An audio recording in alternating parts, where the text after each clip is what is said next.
नमस्कार। आप सभी का गोल्डन जीके 21 में। तो फ्रेंड्स, फाइनली आज से हम लोग जो है रसायन विज्ञान को कंप्लीट करेंगे। बहुत आसान सेक्शन होता है और आपके परीक्षा में बोनस पॉइंट होता है ये। ठीक है, तो पहले हम लोग समझ लेते हैं कि रसायन विज्ञान में हम लोग कौन कौन से टॉपिक कवर करेंगे और सब कुछ एकदम जीरो से हम लोग पढ़ने वाले हैं। आपको ये समझ के पढ़ना है या हम लोग आपको पढ़ाएंगे भी इन बातों को ध्यान में रख के कि भाई आप फर्स्ट टाइम पढ़ रहे हो रसायन विज्ञान। ठीक है, तो पहले समझ लीजिए कि रसायन विज्ञान में हम लोग कौन कौन सा टॉपिक पढ़ने वाले हैं, कौन कौन सा चैप्टर पढ़ने वाले हैं। तो फ्रेंड्स, हम लोग का जो पहला चैप्टर रहने वाला है वो चैप्टर आप देख पा रहे हैं, इसका नाम है रसायन विज्ञान का समान परिचय। इसमें हम लोग क्या पढ़ते हैं, तो पदार्थ है क्या, पदार्थों का वर्गीकरण को देखेंगे, पदार्थों में होने वाला जो अलग अलग परिवर्तन होता है, भौतिक परिवर्तन, रासायनिक परिवर्तन, यहीं पे हम लोग पढ़ लेंगे।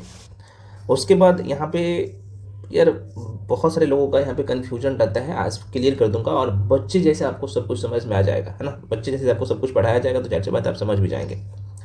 तो तत्व क्या होता है, यौगिक क्या होते हैं, और यहीं पे एक शब्द और लिख देता हूँ, अणु पूछता है, मॉलिक्यूल क्या होता है। यहाँ पे एलिमेंट इसको बोलते हैं, यौगिक को कंपाउंड्स बोलते हैं, मिश्रण को मिक्सचर बोलते हैं इंग्लिश में, है ना।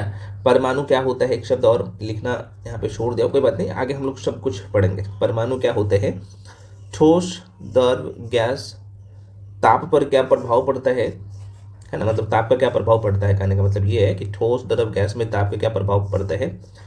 वो सारे की पॉइंट्स, ये जो पहला चैप्टर आप देख पा रहे हो ना, रसायन विज्ञान का समान परिचय, उसमें कंप्लीट कर लेंगे। दूसरा चैप्टर है वेरी वेरी इंपॉर्टेंट, जो कि रसायन विज्ञान का कह सकते हो जड़ है। जड़ तो हालांकि यही टॉपिक है, और उससे थोड़ा सा आगे बढ़ोगे ना तो भाई देख सकते हो परमाणु संरचना, एटॉमिक स्ट्रक्चर और सिद्धांत। इतना महत्वपूर्ण है कि मत पूछिए। और मैं आपको बताऊं लगभग 60% क्वेश्चन ये दोनों टॉपिक से आपके पेपर में आ जाता है। ठीक है, जो कि 1 to 1 हम लोग चर्चा करेंगे। उसके बाद यहाँ पे देख सकते हो रासायनिक बंधन हम लोग पढ़ने वाले हैं, जैसे इंग्लिश में हम लोग केमिकल बॉन्डिंग कहते हैं। उसके बाद अगला चैप्टर हम लोग का रहने वाला है रेडियो सक्रियता। यहाँ से सिर्फ बेसिक बेसिक क्वेश्चन पूछे जाते हैं। उसके बाद यहाँ पे ऑक्सीकरण और अवकरण देखने वाले हैं। विलियन बहुत पूछ लेता है, यहाँ से बेसिक सा टॉपिक है। गैस का नियम देख लेंगे। अम्ल, क्षार, लवण, यहाँ से भर भर के खासतौर पे बिहार की जो परीक्षा है ना उसमें पूछे जाते हैं क्वेश्चन। तत्वों का आवर्ती है ना वर्गीकरण। उसके बाद अगला चैप्टर आने वाला है ईंधन। उसके बाद आपको यहाँ पे दिखेगा कार्बनिक रसायन, उनकी यौगिक। नेक्स्ट है उत्प्रेरक, मिश्र धातु, अयस्क, जिसमें धातु अधातु ये सब के बारे में हम लोग पढ़ते हैं। नेक्स्ट है मानव निर्मित रासायनिक पदार्थ, बहुत महत्वपूर्ण है, एक दो क्वेश्चन यहाँ से आता ही आता है। ठीक है, उसके बाद यहाँ पे प्रमुख रासायनिक अभिक्रिया को देखेंगे और कुछ विविध वाला सेक्शन होगा और ये हो जाएगा कंप्लीट एकदम। पूरे जो है आपका जो केमिस्ट्री है ये कंप्लीट हो जाता है ना। रसायन विज्ञान आप लोग का इतना पढ़ लेते हैं तो ये कंप्लीट हो जाता है रसायन विज्ञान। ठीक है, चलिए।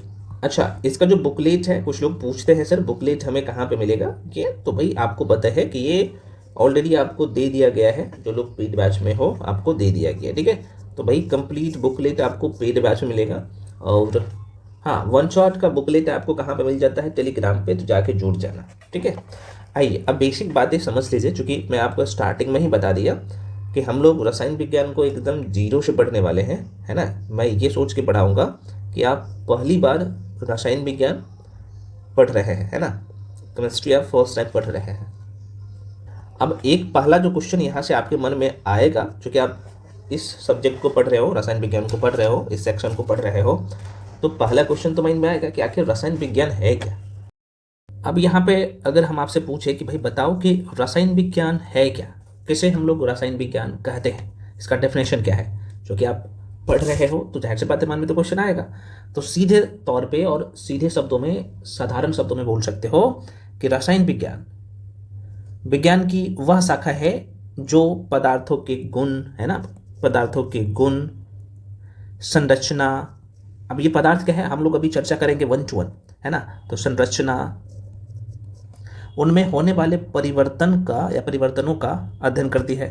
और आसान भाषा में कहे तो हमारे आसपास की चीजें जिस चीज से बनी है रसायन विज्ञान उसी के बारे में है, ठीक है। जैसे अगर मैं बात कर लूँ, अभी आपके सामने जिस मोबाइल से पढ़ रहे हो, आप हमें देख पा रहे हो, वीडियो देख पा रहे हो, जो आपके पास पेन है वो सब का सब किसी न किसी पदार्थ से बना है। आपके एक असर पदार्थ क्या है, तो पदार्थ वो चीज़ है जिसका खुद का द्रव्यमान है, वो स्थान घेरता है। चर्चा करेंगे तो जो आपके सामने पेन जो है ना, जिससे हम लोग लिखते हैं, ये क्या है, तो आपके सर ये भी तो पदार्थ है। तो इसी के बारे में हम लोग अध्ययन करेंगे, 1 to 1 चर्चा करेंगे, ठीक है। हालांकि यहाँ पे लिख भी दिया हूँ, तो विज्ञान की वह शाखा जिसके अंतर्गत पदार्थों की रासायनिक संरचना, है ना, संगठन, गुणधर्मों तथा परस्पर रासायनिक और उनके परिणामों का अध्ययन किया जाता है। तो सिंपल सा डेफिनेशन है, ठीक है। देखो एक बात मैं आपको हमेशा कहता हूँ कि बार बार चीज़ों को मल्टीपल टाइम डिवीजन कर लेना मेरे भाई, ठीक है, क्योंकि 1 शॉर्ट वीडियो है, एक वीडियो में एक टॉपिक पूरा कंप्लीट करवाता हूँ। अब थोड़ा सा एक प्रश्न और पूछता है कि भाई रसायन विज्ञान का पिताजी, फादर ऑफ केमिस्ट्री किसे कहते हैं, रसायन विज्ञान का पिता किसे कहा जाता है। तो आप जो तस्वीर में देख पा रहे हैं, है ना, यहाँ पे इनका नाम है एंटोनी लेवोजियर, नाम आपको यहाँ पे दिख रहा होगा। डायरेक्टली प्रश्न पूछता है ना। तो 18वीं शताब्दी के फ्रांसीसी रसायन शास्त्री जिसका नाम है एंटोनी लेवोजियर को आधुनिक रसायन का जनक, आधुनिक रसायन विज्ञान का जनक माना जाता है। फादर ऑफ मॉडर्न केमिस्ट्री कौन है, एंटोनी लेवोजियर। बॉस 3 चीजें आपको यहाँ से माइंड में रखनी है। अब एक शब्द और पूछता है कि भाई जो रसायन शब्द है ना, रसायन विज्ञान शब्द की उत्पत्ति कहाँ से हुआ है, तो ये चीजें पता होना चाहिए। तो बिल्कुल रसायन विज्ञान शब्द की उत्पत्ति यहाँ पे आप देख पा रहे हो, मिस्र के प्राचीन नाम आपको पता होना चाहिए, कीमिया। क्या लिखा हुआ भाई, यहाँ पे कीमिया है। अभी थोड़ा सा स्लो से चलेंगे, तो उसके बाद फास्ट कर देंगे गाड़ी को। तो रसायन विज्ञान शब्द की उत्पत्ति मिस्र के प्राचीन नाम कीमिया, आप देख सकते हो CHEMIA कीमिया है, से हुई है, जिसका शाब्दिक अर्थ होता है काला रंग। कीमिया का अर्थ क्या होता है, काला रंग। तो रसायन शब्द का उत्पत्ति कौन से भाषा, मिस्र के जो प्राचीन नाम जो है कीमिया से उत्पन्न हुए, जिसका शाब्दिक अर्थ क्या होता है, काला रंग होता है, ठीक है। अब रसायन विज्ञान का ना अलग अलग शाखा है ना, यहाँ पे मैं लिख भी दिया हूँ, जैसे भौतिक रसायन, कार्बनिक रसायन, अकार्बनिक रसायन। अगर मैं इंग्लिश में बात कर लूँ तो फिजिकल केमिस्ट्री, है ना, ऑर्गेनिक केमिस्ट्री, आप 11th-12th में पढ़ते हो इसके बारे में। और कार्बनिक मतलब कि इनऑर्गेनिक केमिस्ट्री। तो प्रश्न ज़्यादातर जो प्रश्न पूछता है ना, यहाँ से आपके पेपर में ज़्यादा रहता है, ठीक है। दोबारा सुनिए, आपके पेपर में ये जो आप फिजिकल केमिस्ट्री और ये जो ऑर्गेनिक केमिस्ट्री देख रहे हो, इनका वेटेज ज़्यादा रहता है ना, यहाँ से भी क्वेश्चन आता है। तो सब टॉपिक हम लोग पढ़ने वाले हैं, घबराने की जरूरत नहीं। जो एग्जाम की डिमांड है वो आपको मैं स्टार्टिंग में यहाँ पे हम लोग देख लेते हैं। ये जो भौतिक रसायन है, यहाँ पे आप देख पा रहे हो फिजिकल केमिस्ट्री, इसमें किसका अध्ययन करते हैं। देखो भाई, इसके अंतर्गत अणु पढ़ते हैं। मैं बार बार कर रहा हूँ, ये शब्द आपको दिखेगा अणु। अणुओं के भौतिक गुण तथा भौतिक संरचना पर उनके रासायनिक संरचना के प्रभावों का अध्ययन किया जाता है, जिसमें अणु, परमाणु, तत्व, यौगिक मिश्रण, इनका जो बेसिक स्ट्रक्चर क्या होगा ये सब जानते हैं, है ना।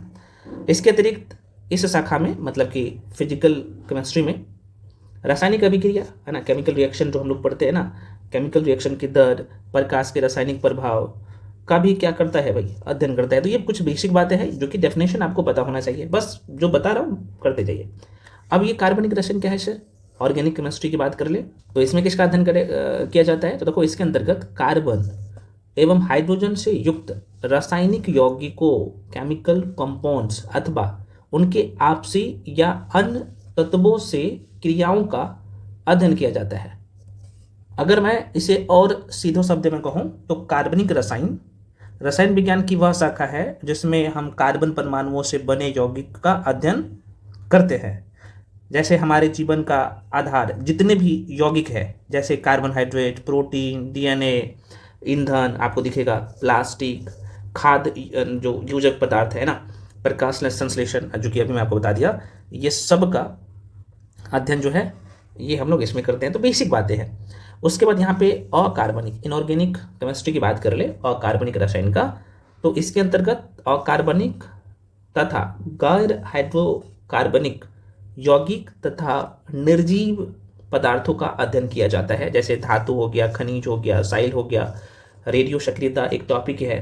तो भाई जो आपको स्टार्टिंग में टॉपिक का लिस्ट में बताया हूँ ना, बस आपके एग्जाम की डिमांड है ना, वो सब का कंपाइलेशन उसमें है, कि सभी जो मैं एक एक करके दे दिया हूँ। देखिए, ये तो मैं आपको मोटा मोटी तौर पे बता दिया हूँ।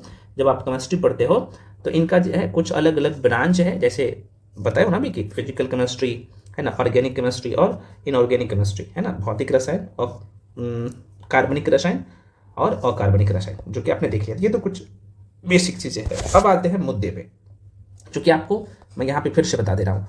4-5 शब्द आपको परेशान करेगा। पहला शब्द रहेगा भाई पदार्थ। एक मिनट इसे छोटा करता हूँ। पहला शब्द आपको ये पता होना चाहिए पदार्थ है क्या। मैं ये मान के पढ़ा रहा हूँ कि भाई आप फर्स्ट टाइम पढ़ रहे हो। दूसरा शब्द आपको दिखेगा यहाँ पे परमाणु, ठीक है, सभी के बारे में देखेंगे।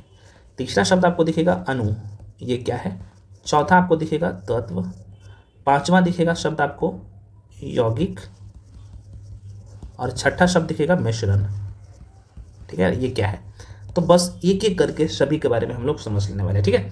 जरा सा देखो, जो कि ये पहला क्लास है और समझ आना चाहिए ताकि आप आगे किसी भी तरह का आपको दिक्कत ना हो। तो पदार्थ क्या है और विथ डायग्राम हम लोग चीज़ों को समझेंगे। तो पदार्थ क्या है मेरे भाई, यहाँ पे पदार्थ क्या है। तो अगर मैं सीधे तौर पे कहूँ तो आप ये एक कमरा देख रहे हैं, इसमें क्या है भाई, तो ये जो दीवार दिख रहा है कमरा में, है ना, कमरा की जो है दीवार आपको दिख रहा है, ये आपको पेंटिंग आपको दिख रहा है, ये बेडशीट दिख रहा है, ये चेयर आपको दिख रहा है, ये जो दरवाज़ा लगा हुआ है ये आपको दिख रहा होगा कमरा में। ये कमरा में जो भी वस्तुएं आपको दिख रहा होगा आपके आंखों से, है ना, जाहिर सी बात है वो कहीं ना कहीं इसमें द्रव्यमान है। अब द्रव्यमान क्या है थोड़ा सा मैं बता देता हूँ कि ये द्रव्यमान क्या होता है, हालांकि आप लोग समझ ही रहे हो, थोड़ा सा बता देता हूँ। तो मान लो कि ये लड्डू है, ठीक है, ये लड्डू है, 2 लड्डू है, एक बड़ा लड्डू है, ये छोटा लड्डू है। तो मान लो कि ये लड्डू, सपोज दैट ये लड्डू बना है कितना, इसमें बिंदी समझ लो ना, जिसे बुनिया कहते हो, तो 100 बुनिया से बना है, ठीक है। और ये लड्डू मान को चलो ये छोटा है, तो ये 30 बुनिया से बना है। तो इस लड्डू का द्रव्यमान क्या होगा, तो आप कहिएगा सर ये लड्डू जो बना हुआ है 100 बुनिया से, 100 बुनिया है ना, 100 बिंदी बोली जो बुनिया बोली, जो बुनिया छानते हैं ना हम लोग, वही। तो यही 100 बुनिया क्या है, उस लड्डू का द्रव्यमान है। अगर मैं बोलूँ ये छोटा वाला लड्डू में कितना बुनिया है, तो 30 बुनिया है, तो 30 बुनिया इस लड्डू का द्रव्यमान है, ठीक है। कि जो छोटा वाला लड्डू बना है 30 बुनिया से और बड़ा वाला लड्डू बना है 100 बुनिया से, यही इसका द्रव्यमान होता है। बस इतना ध्यान रखना, बहुत आसान है। तो अब आते हैं हम लोग फिर से पदार्थ पे। तो जो भी वस्तु आपको यहाँ पे दिख रहा है, तो जाहिर सी बात है कहीं ना कहीं ये स्थान घेर रहा है, इसका अपना खुद का द्रव्यमान है, ठीक है। तो वही क्या होता है, पदार्थ होता है। तो आपके पास जो भी चीज़ें हैं, आप मोबाइल देख रहे हो, आपके पास कॉपी होगा, आपके पास कलम होगा, है ना, तो जाहिर सी बात है ये सब का सब क्या है, पदार्थ है। ये जो पत्थर आप देख रहे हो ये भी पदार्थ है, ये हल्दी देख रहे हो ये भी पदार्थ है, ये जो आप पानी देख रहे हो, ठीक है ना, ये भी पदार्थ है। सब का सब क्या पदार्थ है। तो पदार्थ आप किसे कहेंगे, अब आ जाओ। अब आपने समझ लिया। मेरा मोटिव है कि यार साइंस जो जिनको टफ लगता है ना, बस टफ नहीं लगना चाहिए, इतना आसान सब्जेक्ट होता है कि मत पूछिए, ठीक है। बस करना पड़ेगा, कंसेप्ट क्लियर करना पड़ेगा, ताकि केमिस्ट्री हो, फिजिक्स हो या बायो हो, आपका फुल में फुल नंबर आए। और जितना दिया जा रहा है करवाया जा रहा है, बस कर लो। तो पदार्थ क्या है भाई, तो यहाँ पे मैं डेफिनेशन भी लिख दिया हूँ। कह रहा है यहाँ पे देख सकते हो, हमारे ठीक है, हमारे आसपास दैनिक जीवन में उपयोग, ये एनसीईआरटी का लाइन है ना, एनसीईआरटी का लाइन है ना। तो मैं लिख दिया हूँ, वो भी समझा भी दे रहा हूँ साधारण शब्दों में, और एनसीईआरटी का लाइन भी दे दिया हूँ। तो हमारे, और ये कहाँ पे दिखेगा, 6ठी क्लास की एनसीईआरटी में दिख जाएगा। तो देखो भाई, हमारे आसपास के दैनिक जीवन में उपयोग में आने वाली उनके वस्तु, जैसे पत्थर हो गया, है ना, जल हो गया, कागज हो गया, शक्कर हो गया, टेबल, हवा भी क्या है। अब यहाँ पे देखो ध्यान रखना, हवा भी क्या है, पदार्थ ही है, ठीक है। हवा, मिट्टी, पानी आदि को देखते हैं, ये सभी वस्तुएं किसी न किसी पदार्थ से निर्मित है। अब यहाँ पे कुछ लोग बोलेंगे सर क्या हवा पदार्थ है, तो मेरे भाई हवा जो है ना बिल्कुल पदार्थ है। आप क्या करो, एक गुब्बारा लो और उसमें हवा भर के देखो, तो ये इसका डेफिनेशन क्या है। आप ये सर अभी आपने बताया, जो स्थान घेरता है ना, स्थान घेरता है और जिसमें क्या है, द्रव्यमान है, वो पदार्थ है। तो हवा जो है ये दोनों चीज़ को फॉलो कर रहा है ना, आप इसे देख भी सकते हो। तो ये सब का सब क्या है भाई, तो आप ये सर यह भी हवा भी पदार्थ है। बस इतना ध्यान रखिएगा। चलिए अब आगे बढ़ जाते हैं। अब थोड़ा सा ये एनसीईआरटी का ही लाइन में लिया हूँ।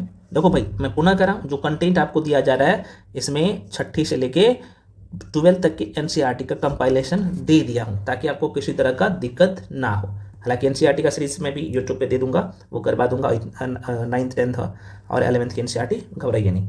अब देखो यहाँ पे कुछ वस्तु का नाम मैं लिखा हूँ। यहाँ पे वस्तु में भार और वजन और यह स्थान घेरती है। तो ये आपको दिख रहा होगा पत्थर, जो कि आप तस्वीर में देखा, तो पत्थर में बिल्कुल भार होता है और ये स्थान भी घेरता है, तो ये क्या है, पदार्थ है।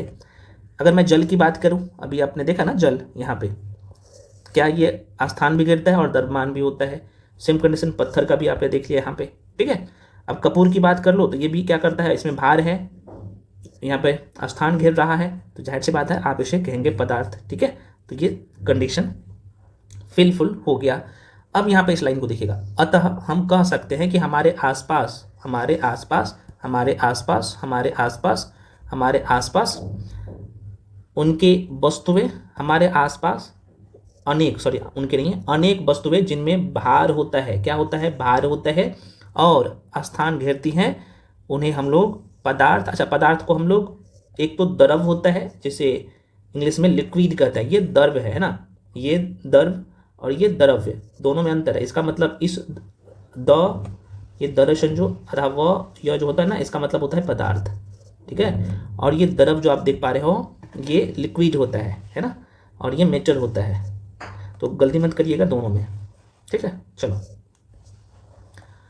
तो पदार्थ का अपना डेफिनेशन समझ लिया, और पदार्थ क्या होता है, आशा करते हैं आज के बाद आप गलती नहीं करेंगे। अब देखो भाई, अभी मैं बताऊंगा अणु क्या होता है, परमाणु क्या होता है ना, तत्व क्या होता है, यौगिक क्या होता है, मिश्रण क्या होता है, कैसे पहचानोगे और कैसे ध्यान रखना है, सब बताऊंगा। अभी 1 to 1 हम लोग आगे बढ़ रहे हैं ना, बस बढ़ते जाइए। अब देखो भाई, ये जो आप देख पा रहे हो अगला जो हेडलाइन है, थोड़ा सा देख लीजिएगा, पदार्थों का वर्गीकरण। पदार्थों को हम लोग, जाहिर सी बात है यहाँ पे इसका भौतिक वर्गीकरण को देखेंगे और रासायनिक वर्गीकरण को देखेंगे। ठीक है ना।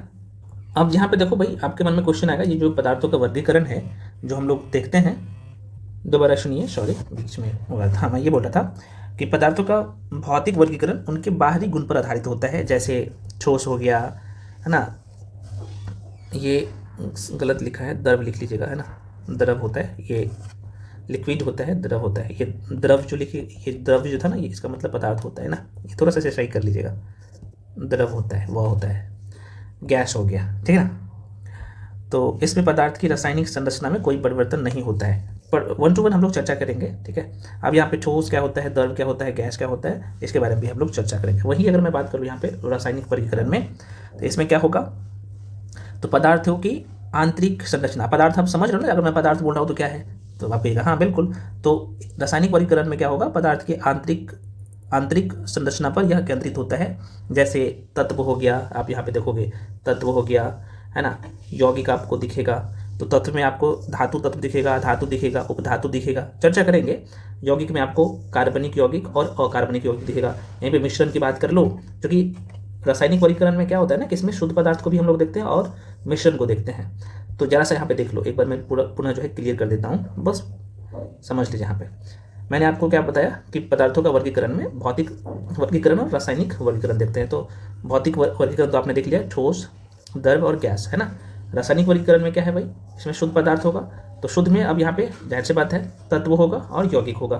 अब तत्व में क्या होता है, टोटल कितने तत्व है अभी वर्तमान में जो खोजा जा चुका है, जैसे आवर्त सारणी में रखा गया है, पीरियोडिक टेबल में रखा गया, तो आप कहिएगा सर 118 तत्व है। 118 तत्व में आप देखोगे तो धातु की संख्या कितना है ना, ये सब अभी स्टार्टिंग में ध्यान रख लो। तो लगभग 90 से 92 धातु है, मेटल्स है, और धातु की बात कर लो, नॉन मेटल्स की बात कर लो, तो इनकी संख्या लगभग 20 है, और उपधातु की बात कर लो, मेटलवाइड्स की बात कर लो, तो इनकी संख्या 7 है। और याद कैसे रखना है, कौन कौन से है ये एलिमेंट, कौन कौन से तत्व है, इसके बारे में भी हम लोग आगे पढ़ेंगे। अभी तो मैं आपको स्टार्टिंग में बता रहा हूँ कि आपको जो वर्गीकरण जो समझना है, कैसे समझना है। ठीक है, तो रासायनिक वर्गीकरण में शुद्ध पदार्थ और मिश्रण, तो शुद्ध पदार्थ में तत्व और यौगिक, यौगिक में क्या पढ़ते हैं हम लोग, तो कार्बनिक यौगिक और अकार्बनिक यौगिक, ये क्या होता है आगे चर्चा करेंगे। मिश्रण में समांगी मिश्रण होगा, जिसे हम लोग समांग मिश्रण भी कहते हैं और विषमांग मिश्रण भी कहते हैं। तो पदार्थों का वर्गीकरण भी आपने देख लिया, ये इसका वर्गीकरण था। ठीक है, बस बेसिक चीजें समझिए, और यही अब एग्जाम में आता है, बस आपको प्रैक्टिस करनी है। मैं पुनः कराऊं, बुकलेट आपको आपके बैच में दे दिया गया है, तो घबराने की जरूरत नहीं है। ठीक है, पहले वीडियो देखिएगा, उसके बाद बुकलेट देख लीजिएगा। तो पदार्थों को पढ़ना है, पूरा केमिस्ट्री बस इसी पे खेलता है। अरे भैया, पूरा केमिस्ट्री, आप रसायन विज्ञान पूरा इसी पे तो खेलता है, आपको अभी समझ में आ गया। ठीक है ना, इसी पे। चलिए अब देखते हैं भौतिक अवस्था के आधार पर, बहुत इंपॉर्टेंट लाइन है। ठीक है, अब चूंकि अब यहाँ से कहानी शुरू होता है, 1 to 1 हम लोग देखेंगे। भौतिक अवस्था के आधार पर या भौतिक अवस्था के आधार पर पदार्थों का मुख्यतः जो देखा जाए तो 3 भागों में या 3 वर्गों में बांटा गया है। एक तो ठोस होता है, ठोस पदार्थ है ना, जिसे इंग्लिश में सॉलिड कहते हैं। उसके बाद फिर से यहाँ पे द्रव, गलती लिख दिया। ठीक है ना, ये द्रव होता है ना, वह होता है द्रव, इंग्लिश में लिक्विड होता है, तो द्रव हो गया।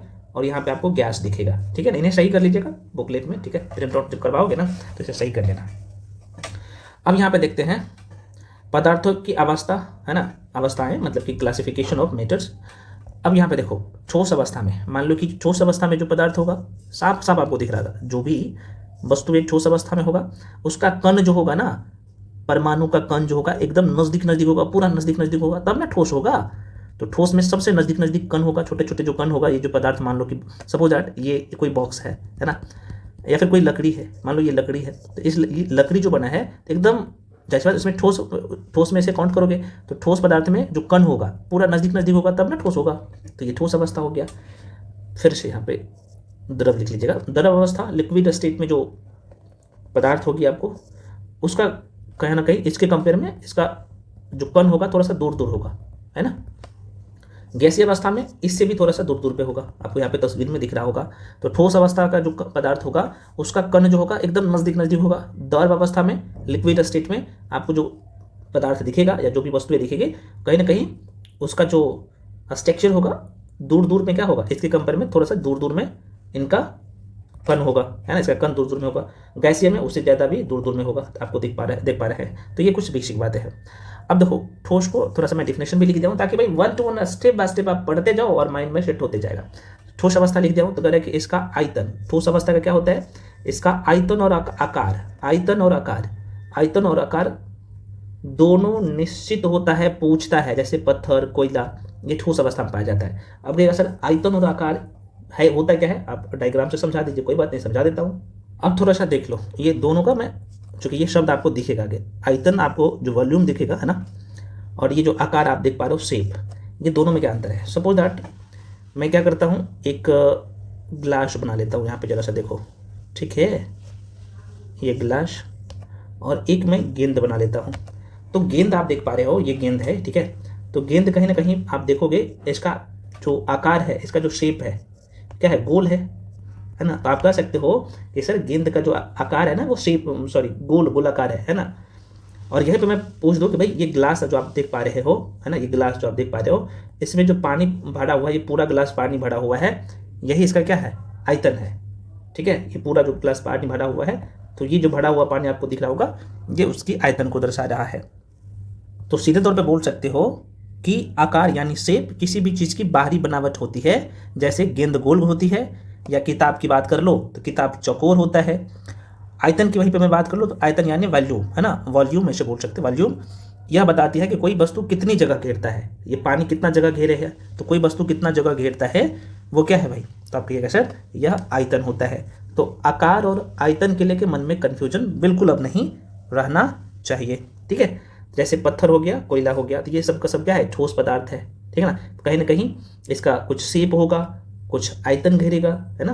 तो जाहिर सी बात है कुछ जगह घेरेगा वही उसका आयतन होगा, जितना जगह घेरेगा उसका आयतन हो जाएगा, समझ रहे हो ना। तो चलो अब आगे बढ़ जाते हैं। ये कोई बात नहीं, द्रव होता है, लिक्विड होता है। लिक्विड क्या होता है सर, तो लिक्विड में आप देखोगे तो इसका आयतन, इसका जो आयतन होगा, वॉल्यूम जो होगा, तो वॉल्यूम की मैं बात कर लूँ, है ना, यहाँ पे लिख देता हूँ वॉल्यूम। तो द्रव में भी क्या होता है, लिक्विड में क्या होता है, इसका आयतन, वॉल्यूम जो है निश्चित होता है, लेकिन इसका जो आकार है ना, शेप, ये परिवर्तनशील होता है। अर्थात जिस पात्र में रखी जाती है गैस को, है ना, उस पात्र का जो भी आकार होगा कहीं ना कहीं वो वाला आकार धारण कर लेगा। ध्यान से सुनिए, बहुत इंपॉर्टेंट है। मैं बात करूँ द्रव का, है ना, तो द्रव की बात कर लूँ तो इसका द्रव का, लिक्विड का आयतन तो निश्चित होगा, आयतन निश्चित होगा, लेकिन इसका जो आकार है, अब सोचो ना, मान लो कि ये टेढ़ा मेढ़ा क्या है भाई, वो बर्तन है। अब इसमें लिक्विड को डालोगे तो कहीं ना कहीं इस बर्तन का शेप ले लेगा, तो कहीं ना कहीं इसका शेप जो है क्या हो जाएगा, परिवर्तनशील है। सिंपल सी बात है। तो इसमें आयतन निश्चित होगा। आप इसे ऐसे समझो, मान लो कि मैं क्या करता हूँ ना, 1 लीटर पानी लेता हूँ। अब देखो आयतन और यहाँ पे भी थोड़ा सा कन्फ्यूजन होगा, मुझे पता है ना। तो 1 लीटर मैं क्या करता हूँ, 1 लीटर पानी लेता हूँ। अब 1 लीटर पानी को मैं क्या करूँगा, है ना, 1 लीटर पानी का मैं क्या करूँगा, आप देखोगे 1 लीटर पानी का हम लोग क्या करेंगे, इसे ये मान लो कि कटोरा है, कटोरा में रखेंगे, तो ये पानी का जो शेप हो जाएगा ना, आकार हो जाएगा, ये इसका ले लेगा, है ना।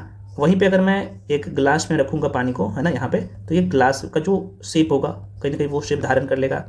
वहीं अगर मैं क्या करूँगा, एक टब में इसे रख दूँ, देख देता हूँ उस पानी को, तो ये इसका आकार ले लेगा। लेकिन कहीं ना कहीं पानी जो है, अगर मैं बात करूँ 1 लीटर है, तो ये कहीं भी रखोगे तो पानी 1 लीटर ही होगा। तो सीधे तौर पे बोल सकते हो कि जो इसका आयतन है, आयतन में कोई परिवर्तन हो रहा है।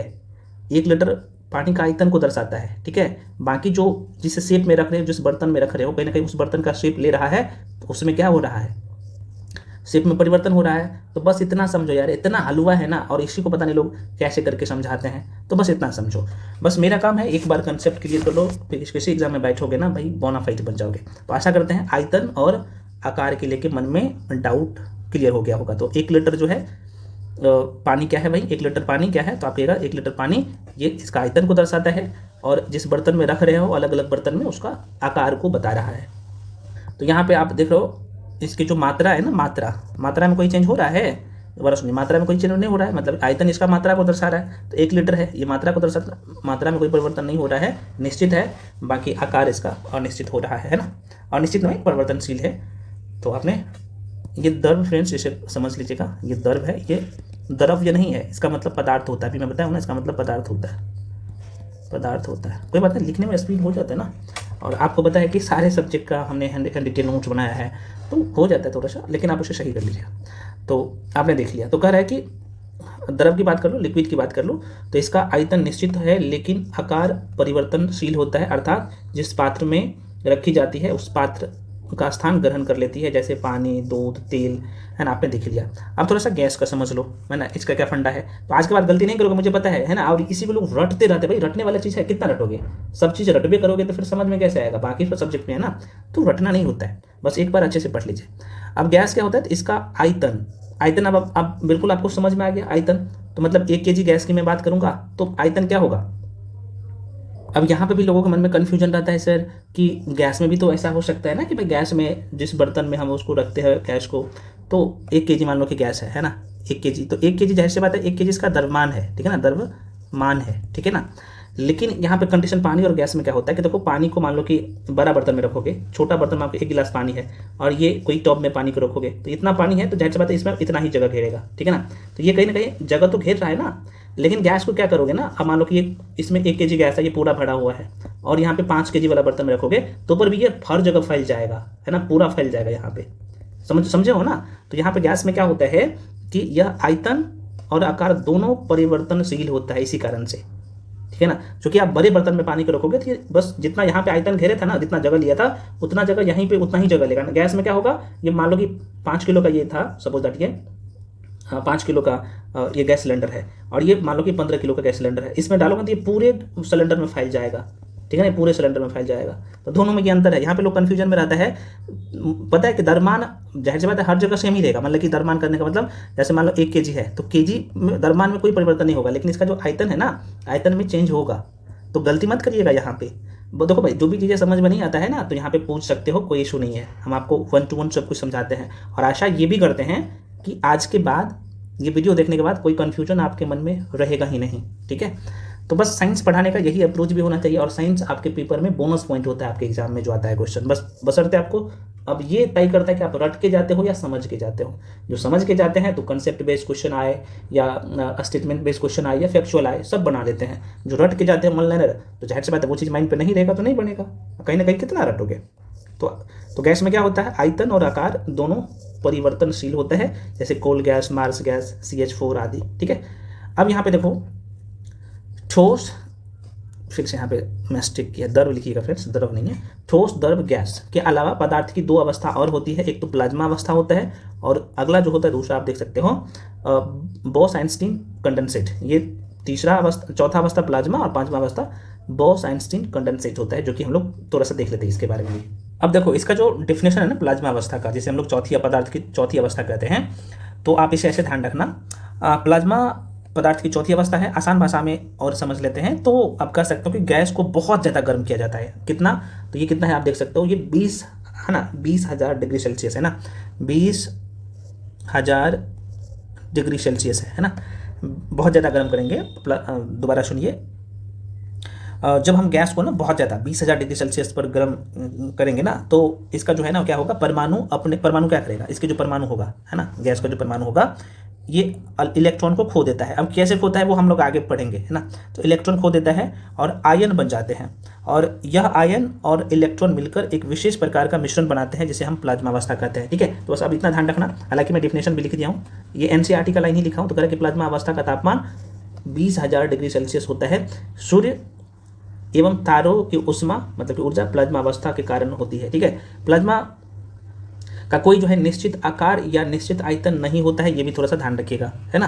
प्लाज्मा की पहचान, अब यहाँ पे ये लाइन से प्रश्न पूछता है, तो प्लाज्मा की पहचान या प्लाज्मा अवस्था की पहचान सर विलियम, इसका नाम था क्रस्ट नाम है ना, क्रस्ट नाम है, क्रस्ट नहीं, इसका नाम क्रूक्स था, सॉरी माफ़ी चाहता हूँ, यहाँ पे थोड़ा सा सही कर लीजिएगा, क्रूस्क था। ये एनसीईआरटी में थोड़ा सा मिस्टेक है, यहाँ पे क्रूस्क इसका नाम था। ठीक है, तो प्लाज्मा अवस्था की पहचान सर विलियम क्रूस्क द्वारा कब किया गया था? तो 1879 में, 1879 में किया था। लेकिन प्लाज्मा नाम कौन रखा था? तो नाम अगर पूछा जाए तो थोड़ा सा ध्यान रखिएगा, नाम जो है प्लाज्मा नाम। अच्छा, प्लाज्मा अवस्था की पहचान किया था सर विलियम, है ना, क्रूस्क। इसका नाम था क्या भाई, है ना, इसका नाम था क्रूक्स नाम था। अच्छा, फिर से मैं गलती लिखी, क्रूक्स, क्रू आधा क स होगा, क्रूक्स होगा, क्रूक्स ने किया था। ठीक है, कब? 1879 में, 1879 में हुआ था। लेकिन इसका जो नाम दिया था, नाम इसका इरविंग इसका नाम था, है ना, वैज्ञानिक का नाम था इरविंग, सही देख रहे हो, इरविंग है, इरविंग लेंगमूर या म्यूडर भी कई जगह लिखा था, लेंगम्यूर, ये ऐसे लिख सकते हो, लेंगम्यूर ने दिया था नाम इसका 1928 में। ठीक है, तो नाम पूछा जाए तो लेंगमूर ध्यान रखना, और पहचान किसने किया था? तो विलियम क्रूक्स ने किया था, बस इतना ध्यान रखना। और ये आप देख सकते हो, ये प्लाज्मा अवस्था है। कई बार पूछ देता है जो सूर्य तारे जो बने हुए हैं, कहीं ना कहीं ये प्लाज्मा अवस्था का ही उदाहरण है। प्रश्न पूछ देता है, धरती पर तुमने बिजली चमकते देखा होगा, वह भी प्लाज्मा का एक उदाहरण है ना। इसके अलावा नियॉन लाइट्स देखा होगा, कुछ ये बेसिक बातें थोड़ा समझ में रखिएगा। पांचवी अवस्था जो है, ये तो आप सबको पता है, बॉस एंड चिन कंडेंसेट, ये पांचवी अवस्था होता है, बस इतना ध्यान रखना। आपको तस्वीर में दिख रहा होगा पदार्थ की पांचवी अवस्था। ठीक है, चलो अब यहाँ पे देखते हैं पदार्थों में होने वाले जो परिवर्तन है ना, भौतिक परिवर्तन, फिजिकल चेंज, और रासायनिक परिवर्तन, केमिकल चेंज, उसे देखते हैं। ठीक है, दोबारा सुनिए, पदार्थों में जो होने वाला परिवर्तन है, पदार्थों में दो प्रकार के परिवर्तन होते हैं, भौतिक परिवर्तन फिजिकल चेंज, और रासायनिक परिवर्तन केमिकल चेंज। अब भौतिक परिवर्तन क्या होता है, इसका डेफिनेशन आपको पता होना चाहिए। ठीक है, और रासायनिक परिवर्तन क्या होता है, विथ एग्जाम्पल हम लोग एकदम डायग्रामिकली समझने वाले हैं। अब दोनों परिवर्तन में, भौतिक परिवर्तन और रासायनिक परिवर्तन में क्या अंतर है, ये भी आपको यहीं पर समझ लेना है। ठीक है, यहाँ पे लिख भी दिया हूँ, भौतिक परिवर्तन वर्सेस रासायनिक परिवर्तन। बस जितना बोल रहा हूँ समझते जाओ। भौतिक परिवर्तन में क्या होता है कि भाई कोई भी जो वस्तु है ना, वो कहीं ना कहीं अपना रूप बदल देता है, या सीधे तौर पे बोल सकते हो कि भौतिक परिवर्तन का मतलब है कि जब कोई चीज़ अपना रूप बदल देती है लेकिन उसकी अंदरूनी चीज़ें वैसे ही रहती है। जैसे बर्फ़ पिघलकर पानी बन जाता है, आपको पता होना चाहिए, बर्फ़ पिघल कर क्या होता है, पानी बन जाता है। तो पानी तो वही रहता है, बस उसका स्वरूप बदल जाता है, मतलब कि ठोस से क्या होगा, द्रव में बदल जाएगा। तो बेसिक बातें हैं भौतिक परिवर्तन। हालांकि मैं आपको और साधारण शब्दों में आप लोगों के लिए लिख दिया हूँ। कह रहा है कि जो भौतिक परिवर्तन होता है ये अस्थायी परिवर्तन होता है, अस्थायी नहीं होता, अस्थायी। ठीक है, लास्ट में मैं अभी आपको एक याद रखने का ट्रिक भी बता दूंगा, ध्यान से देख लीजिएगा। ठीक है, तो फिजिकल जो चेंज होता है ना, इसमें क्या होता है, यह जो है अस्थायी परिवर्तन इसमें होता है। इस परिवर्तन में कोई पदार्थ परिवर्तन होने के बाद पुनः जो है अपनी जो पूर्व अवस्था है, मान लो कि जैसे पानी है, पानी को आप क्या करो, ठोस में कन्वर्ट कर लो, है ना, बर्फ बन जाएगा। ठीक है, लेकिन इसे पिघला दोगे तो फिर से क्या हो जाएगा, पानी बन जाएगा। तो पानी जिस अवस्था में था अब फिर से वही अवस्था में आ गया, तो ये क्या है भाई, भौतिक परिवर्तन है। ठीक है, मतलब जो मिल जाए, जो पहले पदार्थ था बनने के बाद दूसरा पदार्थ में कन्वर्ट होता है, उसके बाद फिर से दूसरी बार कन्वर्ट होकर सेम पदार्थ बन जाता है, तो आप कहेंगे वो होता है भौतिक परिवर्तन। तो जो मिल जाए, एक चीज ध्यान रखना, जो मिल जाए वो भौतिक परिवर्तन, और जो ना मिले उसे हम लोग रासायनिक परिवर्तन कहेंगे। ठीक है, बेसिक बात है, इसका क्वेश्चन भी। और मैं आपको बार बार कहता हूं, जैसे आपने अभी थ्योरी कंप्लीट किया, करवाया जा रहा है, ये कंप्लीट करने के बाद आपको क्या करना है, ऑब्जेक्टिव और PYQs जरूर लगा लेना है। ठीक है, अब देखो रासायनिक परिवर्तन क्या है सर, तो केमिकल चेंज में क्या होगा, यह अस्थायी परिवर्तन हो जाता है, अस्थायी, परमानेंट। कन्वर्ट हो जाता है। जैसे हम लोग खाना खाते हैं, तो खाना खाने के बाद आप देखोगे तो ये बचपन से हम लोग पढ़ते हैं, कोई बात नहीं, एक बार मैं थोड़ा सा डायग्राम बना के बता देता हूँ, ठीक है। ये ग्रासनली है, ये स्टोमिक है, बायोलॉजी में हम लोग पढ़े हैं, हालांकि कई सारे और एग्जाम्पल मैं दूंगा, कोई बात नहीं, घबराने की जरूरत नहीं है, ठीक है। ये एग्जाम्पल मैं इसलिए दे रहा हूँ क्योंकि यहाँ से क्वेश्चन पूछता है। स्टोमिक है, तो स्टोमिक में हम लोग क्या करते हैं भाई, आपको पता है कि खाना खाते हैं, खाना ग्रासनली से होते हुए स्टोमिक में आता है। उसके बाद खाना जो है यहाँ पर आप देखोगे छोटी हाथ में जाएगा, बड़ी हाथ में जाएगा, उसके बाद एनस के थ्रू खाना बाहर निकल जाएगा। तो अब इस खाना को मान लो कि आपने रोटी खाया, तो रोटी को चाहोगे फिर से जो एनएस के थ्रू निकल गया तो फिर से रोटी बना सकते हो, नहीं। तो यह क्या है, अस्थायी परिवर्तन हो गया। एक बार परिवर्तन हो गया तो आप दूसरी बार फिर से कन्वर्ट नहीं कर सकते हो, ठीक है। तो यही रासायनिक परिवर्तन होता है। हालांकि कई सारे और एग्जाम्पल है जो कि हम लोग चर्चा करेंगे। तो कह रहा है कि रासायनिक परिवर्तन, जैसे मान लो कि मोमबत्ती जला रहे हो, है ना, ये मोमबत्ती है, सपोज दैट ये मोमबत्ती है, ठीक है, ये मोमबत्ती जल रहा है। जलने के बाद ये मोमबत्ती पूरा जल जाएगा, तो जाहिर सी बात है दोबारा मोमबत्ती को नहीं बना सकते, लेकिन वही मोमबत्ती क्या होगा, जलना, ये जल रहा है, और यही मोमबत्ती क्या करेगा, पिघलेगा। तो पिघलना, जब मोमबत्ती पिघलेगा तो वो तो जल नहीं रहा है, पिघल रहा है, तो ये फिर से अपनी अवस्था में आ सकता है। लेकिन जल जाएगा तो वो अपनी अवस्था में नहीं आएगा। तो जो नहीं मिल रहा है दोबारा, वो रासायनिक परिवर्तन होता है। जो दोबारा मिल जाता है वो भौतिक परिवर्तन होता है। अभी आपने देख लिया, बहुत आसान है, ठीक है ना। तो मैं लिख भी दिया हूँ आप लोगों के लिए। अस्थायी परिवर्तन होता है ये रासायनिक परिवर्तन। इस परिवर्तन में कोई भी पदार्थ परिवर्तन होने के बाद पुनः जो है पूर्व अवस्था में नहीं आता है। जैसे मैंने आपको बोल दिया ना, जैसे खाना पचने के बाद पुनः अवस्था में नहीं आता है। जैसे मोमबत्ती अगर जल जाएगा भाई, मोमबत्ती,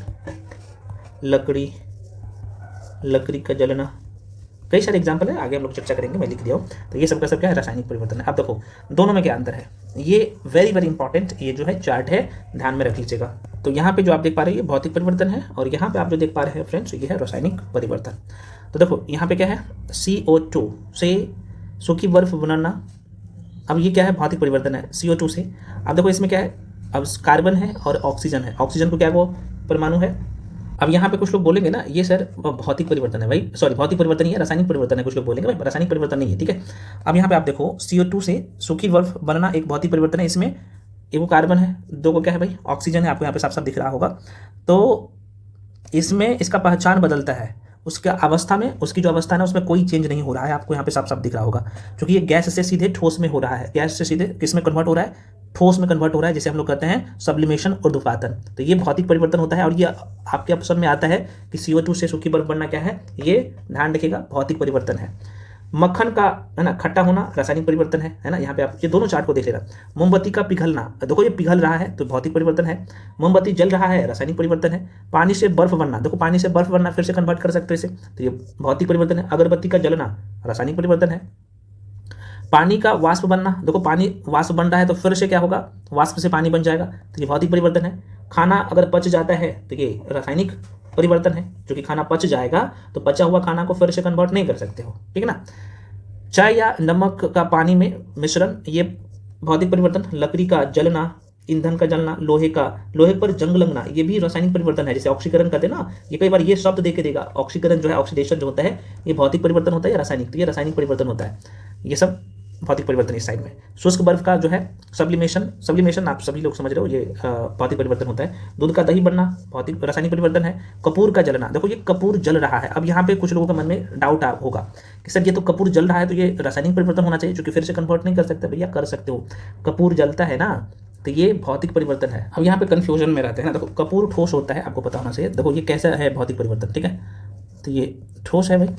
अब देखो ये कपूर को जलाओगे ना, तो मान लो कि ये कपूर है, ये कपूर का छोटा सा टुकड़ा लेते हैं और इसमें आग जला देते हैं, ठीक है। ये कपूर जल रहा है और ऊपर में कोई ठंडा चीज़ें रखते हो, है ना, ठंडा कोई बर्तन रखते हो एकदम पूरा ठंडा, तो ये कपूर से जो वाष्प बन के जा रहा है ना, तो ये क्या होगा, फिर से इकट्ठा होकर ये जम जाएगा। तो ये जाहिर सी बात है, कपूर का जो टुकड़ा था, जो कपूर जहाँ पे गैस में कन्वर्ट हुआ था, फिर से ये क्या हो जाएगा भाई, ये ठोस में, ये ठंडा पदार्थ में जाके टकराएगा, उसका गैस फिर से, है ना, ठोस बन जाएगा ना, सॉलिड में कन्वर्ट हो जाता है। तो इसलिए कपूर का जलना ये भौतिक परिवर्तन है। गलती मत करिएगा, यहाँ पे लोग गलती कर देते हैं, तो आपको इन गलतियों से बचना है। चूँकि कपूर में आप देखोगे तो डायरेक्टली सॉलिड से क्या हो रहा है, तो आप कहेगा सर सॉलिड से ये गैस में कन्वर्ट हो रहा है, ठीक है, सॉलिड से गैस में कन्वर्ट हो रहा है और गैस से फिर से सॉलिड में कन्वर्ट हो जा रहा है। कैसे, तो आपने देख लिया।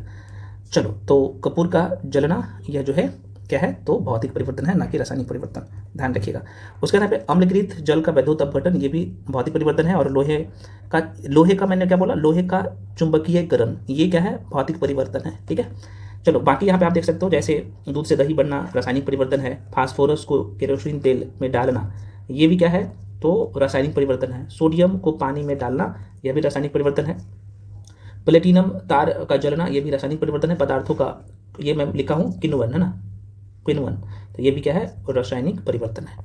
अब थोड़ा सा आपको पता होना चाहिए कि ये खासतौर पे बिहार के आयोग जो है ना, इसका फेवरेट ये क्वेश्चन है, हमेशा पूछता है, आप जाके पेपर उठा के देखना, हमेशा यहाँ से क्वेश्चन पूछता है ना, लोहे के संदर्भ में। तो लोहे पर जंग लगना, देखो इस लाइन को समझो, तो लोहे पर इस लाइन को समझो, लोहे पर जूम कर देता हूँ, तो लोहे पर जंग लगना रासायनिक परिवर्तन है।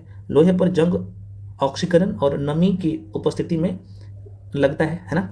लोहे पर जंग लगने से जो है उसका भार बढ़ जाता है। ये लाइन तो कई बार पूछा गया, आप जाके बीपीएससी का भी उठा के जाके देख लीजिएगा, चाहे अन्य आयोग का, बिहार के जो अलग अलग आयोग है जो एग्जाम में प्रश्न पूछता है, जाके देखिएगा, इस लाइन से कई बार प्रश्न पूछा गया है।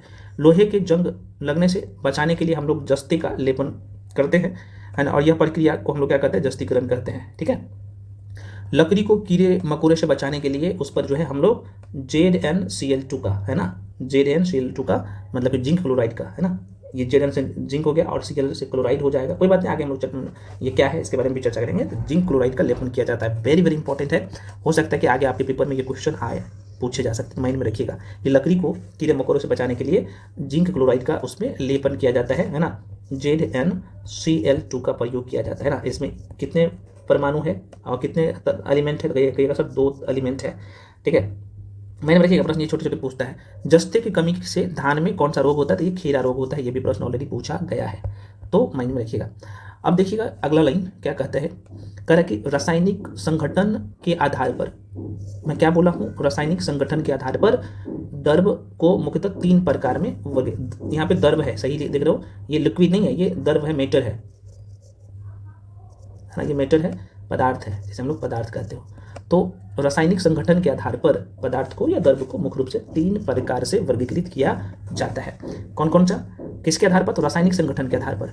एक तो तत्व होता है, यौगिक होता है, मिश्रण होता है, बहुत पूछता है। अब यहीं से अपना कंसेप्ट क्लियर कर लीजिए, ये तत्व। अब यहाँ पे हम लोग क्या समझेंगे, पदार्थ तो आप लोग समझ ही गए हो, हम लोग तत्व देखने वाले हैं, यौगिक देखने वाले हैं, और यौगिक से पहले हम लोग एक शब्द और आपको दिखेगा, अणु, मॉलिक्यूल दिखेगा ना, उसको देखेंगे। उसके बाद यहाँ पे मिश्रण को देखेंगे, मिश्रण को। पदार्थ तो आप लोग समझ ही लिए हो कि पदार्थ क्या होता है, ठीक है। तो ये 5-6 शब्द ना बहुत परेशान करता है और आज के बाद नहीं करेगा। तो मैंने क्या यहाँ पे लिखा हूँ कि रासायनिक संगठन के आधार पर पदार्थ को मतलब कि द्रव्य को मुख्य रूप से 3 भागों में वर्गीकृत किया गया। कौन कौन सा है, तो आप ये सर, ये तत्व है जिसे इंग्लिश में एलिमेंट कहते हैं, यौगिक कंपाउंड्स, है ना, यौगिक का शुद्ध पदार्थ होता है, और मिश्रण जो है ये अशुद्ध पदार्थ होता है। मिश्रण में ये अशुद्ध पदार्थ होता है, क्यों होता है हम लोग चर्चा करेंगे। शुद्ध पदार्थ, अच्छा अब यहाँ पे देखो थोड़ा सा, चलो यहाँ पे पहले हम लोग समझ लेते हैं, ठीक है। इसको पढ़ने से पहले आपको करना क्या पड़ेगा, वर्तमान में ना, इस लाइन को समझो मेरे भाई, यहाँ पे जरा सा देखो, वर्तमान में देखा जाए तो, है ना, आवर्त सारणी में, पीरियोडिक टेबल में कितने तो टोटल तत्व है, तो आप ये सर टोटल जो तत्व है वो है, इनकी संख्या है, एक मिनट और बड़ा करता हूँ थोड़ा सा, 118 टोटल तत्व है। कितना है, 118 टोटल तत्व है, ठीक है, 118 तत्व में, इसमें आप देखोगे तो धातु कितना है, मेटल कितना है भाई, तो इनकी मेटल की संख्या है मेटल की संख्या है लगभग 90 से 92, ठीक है। मैं क्यों बता रहा हूँ, अभी आपको ये काम देगा। धातु इतना है, अधातु कितना है भाई, नॉन मेटल कितना है, अधातु कितना है, तो इनकी संख्या लगभग 20 है। और उपधातु कितना है, उपधातु कितना है, तो इनकी संख्या 7 है। तो ये दोनों याद रख लेते हो ना, तो यहाँ से क्वेश्चन बनता है कि इनमें से कौन सा धातु है, कौन सा उपधातु है, तो ये चीज़ें आप फाइंड आउट कर पाओगे, ठीक है। अब देखो मैं आपको याद करवा दूंगा, कोई बात नहीं। जैसे उपधातु में टोटल जो 7 एलिमेंट है, 7 जो तत्व है, और टोटल काउंट करोगे तो 118 हो जाता है। जैसे आप लोग का बोरॉन हो गया, है ना, यहाँ पे सिलिकॉन हो गया, सिलिकॉन के बाद आप देखोगे तो जर्मेनियम हो गया, है ना, जर्मेनियम के बाद आप देखोगे तो यहाँ पे आपको आर्सेनिक दिखेगा, आर्सेनिक के बाद ये धातु है, और सातों को सातों लिख देता हूँ, और मैं आपको यहीं पे याद भी करवा दूंगा। ये क्यों याद करवाऊंगा, क्योंकि आगे आपको काम देगा, ठीक है ना। तो क्या हो गया भाई, बोरॉन हो गया, सिलिकॉन हो गया, जर्मेनियम हो गया, आर्सेनिक हो गया, एंटीमनी हो गया, जिसे हम लोग SB लिखते हैं, है ना। एंटीमनी के बाद यहाँ पे आपको दिखेगा तो टेल्यूरियम दिखेगा, और यहाँ पे पोलोनियम दिखेगा, ठीक है, PO। तो ये टोटल उपधातु है। और पता है प्रश्न पूछता है, क्योंकि उपधातु जो होता है ना, ये विद्युत का चूँकि इसमें विद्युत का आप देखोगे कहीं ना कहीं फ्लो होता है ना, इसमें फ्लो होगा उसका, चूँकि ये अर्धचालक होता है। जितने भी उपधातु होता है ना, ये अर्धचालक होता है। उपधातु अर्धचालक होता है विद्युत का। धातु विद्युत का एकदम चालक होता है, एकदम बहुत अच्छा चालक होता है। उपधातु सॉरी अधातु जो है ये इसमें विद्युत का प्रवाह नहीं होता है ना, और चालक होता है। तो जो कि हम लोग एक चैप्टर ही धातु अधातु और उपधातु जो कि आगे चर्चा करेंगे। अब देखो कुछ एलिमेंट आपको 20 को याद रखना पड़ेगा। अभी मैं आपको इसी चार्ट में दिखाऊंगा क्यों याद रखना पड़ेगा। 20 को कैसे याद रख सकते हो, देखो सबका नाम आगे लिख भी दिया। जैसे आप लोगों को पता है कि याद इसलिए बोल रहा हूँ क्योंकि इसका परमाणु संख्या, परमाणु क्रमांक, इलेक्ट्रॉन संख्या, प्रोटॉन संख्या, न्यूट्रॉन संख्या निकालना बहुत आसान हो जाएगा। 1 से लेकर 20 तक कम से कम याद रख लीजिएगा। ये अधातु का जो 20 वो है, इसमें 10-12 याद कर लीजिएगा ना, बाकी आराम से कर लोगे। इसमें मैक्सिमम जो गैस होता है ना, ये आ जाता है। उपधातु तो बता ही दिया, बाकी धातु तो आराम से खोज ही लोगे। सबका अपना तरीका होता है, आप कर लो। तो ये जो पहला जो तत्व है ये हाइड्रोजन, आवर्त सारणी में कर सकते हो। इसका परमाणु जो क्रमांक है आवर्त सारणी में, इनका जो क्रमांक है वो 1 है। तो हाइड्रोजन हो गया, आप लोग का हीलियम हो गया, लिथियम हो गया, बेरिलियम हो गया, ब्रोन हो गया। ठीक है, तो 5-5 करके या 10-10 करके ध्यान रख सकते हो। ठीक है, तो ब्रोन हो गया। ब्रोन के बाद यहाँ पे क्या कर लो आप, कार्बन को ध्यान रखो। यहाँ पे कार्बन आता है 6 नंबर पे, 7 नंबर पे कार्बन आता है, नाइट्रोजन आता है, 8 नंबर पे ऑक्सीजन आता है, ऑक्सीजन के बाद 9 नंबर पे फ्लोरीन आता है, और 10 नंबर पे आप देखोगे तो नियोन आता है। ठीक है, 10 को आराम से याद हो जाएगा। अभी मैं आपको ट्रिक से याद रखवा दूंगा, पहले समझ लो। उसके बाद आगे आप देखोगे तो नियोन के बाद अब यहाँ पे देखोगे तो 15 नंबर पे सॉरी 11 नंबर पे सोडियम आ जाएगा, 11 नंबर पे सोडियम आ जाएगा, 12 नंबर पे मैग्नीशियम आ जाएगा, 13 पर एल्युमिनियम आ जाएगा, और 14 पे सिलिकॉन आ जाएगा, और 15 पे जो है आप देखोगे तो फास्फोरस आ जाता है, 16 पे सल्फर आ जाता है, 17 पे क्लोरीन आ जाता है, 18 पे आर्गन आ जाता है, 19 पे पोटेशियम आ जाता है, और 20 पे कैल्शियम आ जाता है। और ये मैं क्यों बोल रहा हूँ याद करने, मैं बार बार कर रहा हूँ। आप 2 बार 4 बार प्रैक्टिस करिएगा ना, 5 बार 6 बार 10 बार कर लीजिए, 20 बार कर लीजिए, इसे याद करना ही पड़ेगा। याद क्यों बोल रहा हूँ, क्योंकि एक चैप्टर है परमाणु संरचना, है ना, तो वहाँ पे आपको काम देगा। और ये सिंबल कैसे तय किया गया वो भी हम लोग समझेंगे। ठीक है, तो चलो पहले हम लोग यहाँ पे समझ लेते हैं। हालांकि ये चार्ट भी आपको दिखेगा, इसमें चार्ट में दिया हूँ भाई आप लोगों को। अब जैसे आगे बढ़ोगे ना दिखाता हूँ। देखो अभी अभी अच्छा वो चैप्टर आगे है, वो चैप्टर ही ये वाला चैप्टर में वो सारी चीज़ें समझेंगे। जैसे परमाणु संरचना है ना, एटॉमिक स्ट्रक्चर एंड थ्योरी, तो इसमें हालांकि लिख दिया हूँ टोटल जो एलिमेंट है ना, यहाँ पे किधर है, बस सब यहाँ पे एलिमेंट का नाम लिख दिया हूँ, कौन कौन से याद रखना है वो यहाँ पे लिख दिया हूँ। तो यहाँ फिर हम लोग जो देख रहे थे कि तत्व क्या है, तत्व क्या है। तो अभी आपने देख लिया कि भाई तत्व। अब देखो भाई ये जो तत्व आप देख पा रहे हो ना, ये जो तत्व देख पा रहे हो, ये इसमें बात करो एलिमेंट का, तो यह एक प्रकार की परमाणुओं से बना होता है। एक ही प्रकार के, दोबारा सुनो, तत्व है ना, यह एक ही प्रकार के परमाणुओं से बना होता है। मैं जैसे मैं बोलता हूँ कि ये हाइड्रोजन है ना, हाइड्रोजन है, तो जो हाइड्रोजन बना है ना, या फिर मैं बोलता हूँ कि ये ऑक्सीजन है या कार्बन है, तो जाहिर सी बात है जो हाइड्रोजन बना है ना, एक ही प्रकार के परमाणु से, एक ही प्रकार के परमाणु से, छोटे छोटे इसके कण होंगे। तो आप सीधे तौर पे बोल सकते हो कि तत्व को रासायनिक तरीके से और सरल कह सकते हो, और सरल पदार्थों में नहीं बांटा जा सकता है। यह एक ही प्रकार के परमाणुओं से मिलकर बना होता है। मैंने आपको बोला, जैसे आपको मैं बात करूँ हाइड्रोजन, तो हाइड्रोजन में एक ही प्रकार के परमाणु होगा। अब कहिएगा सर ये परमाणु क्या होगा, क्योंकि यहाँ पे परेशान करता है। ठीक है, मैं आपको स्टार्टिंग में बोला हूँ, ये सब आपको समझा दूंगा। देखो परमाणु क्या होता है, तो सपोज दैट ये जो आप पेन देख रहे हो, अब चीज़ों को समझो। ठीक है, अब पेन वाला उदाहरण मैं लेता हूँ ताकि आप इसको लिख रहे हो ना, तो देखो पेन क्या है भाई, तो आप कहिएगा सर ये तो अभी आपने बताया कि ये एक पदार्थ है। तो मैं बोलता हूँ कि ये पेन जो है क्या है, पदार्थ है। ठीक है, तो मान लो कि ये पेन सपोज दैट एक कार्बन से मिलकर बना है, सपोज दैट ये पेन कार्बन से मिलकर बना है, तो ये पदार्थ है और कार्बन से मिलकर बना है। तो पेन का जो सबसे छोटी इकाई होगा ना, एकदम सबसे छोटा टुकड़ा, उसी को हम लोग कहेंगे परमाणु। एकदम छोटा टुकड़ा होगा, उसे हम लोग कहेंगे परमाणु। ठीक, और इसी परमाणु से, एक ही प्रकार के परमाणु से किसका निर्माण हुआ है, तत्व का, जिसे हम लोग परमाणु को इंग्लिश में एटम कहते हैं। ठीक है, और तत्व को हम लोग एलिमेंट कहते हैं, आपको पता ही है। तो ये जो तत्व बना है किससे, इसी परमाणु से, है ना। तो एक ही प्रकार के परमाणु से, एक ही प्रकार के एटम से किसका निर्माण हुआ है, तो ध्यान रखिएगा एलिमेंट का निर्माण हुआ है, तत्व का। अब यहाँ पे एक शब्द और आपको दिखेगा, अणु दिखेगा, मॉलिक्यूल दिखेगा। एक मिनट, यहाँ पे मॉलिक्यूल लिख ही देता हूँ, है ना। मॉलिक्यूल की बात करो, देखो फ्रेंड्स यहाँ पे, अब यहाँ पे गलती मत करिएगा। देखो ये जो एटम होता है ना, ये जो परमाणु होता है भाई, तो कई सारे परमाणु मिलकर किसका निर्माण करता है, तो तत्व का। ठीक है ना, और एक से अधिक परमाणु मिलकर अणु का निर्माण करता है। तो आप कह सकते हो कि एक ही प्रकार के परमाणु से किसका निर्माण होता है, तो एक ही प्रकार के परमाणु से तत्व का निर्माण होता है, और एक से अधिक परमाणु से किसका निर्माण होगा, तो अणु का निर्माण होगा, जिसे हम लोग अणु कहेंगे, एक से अधिक।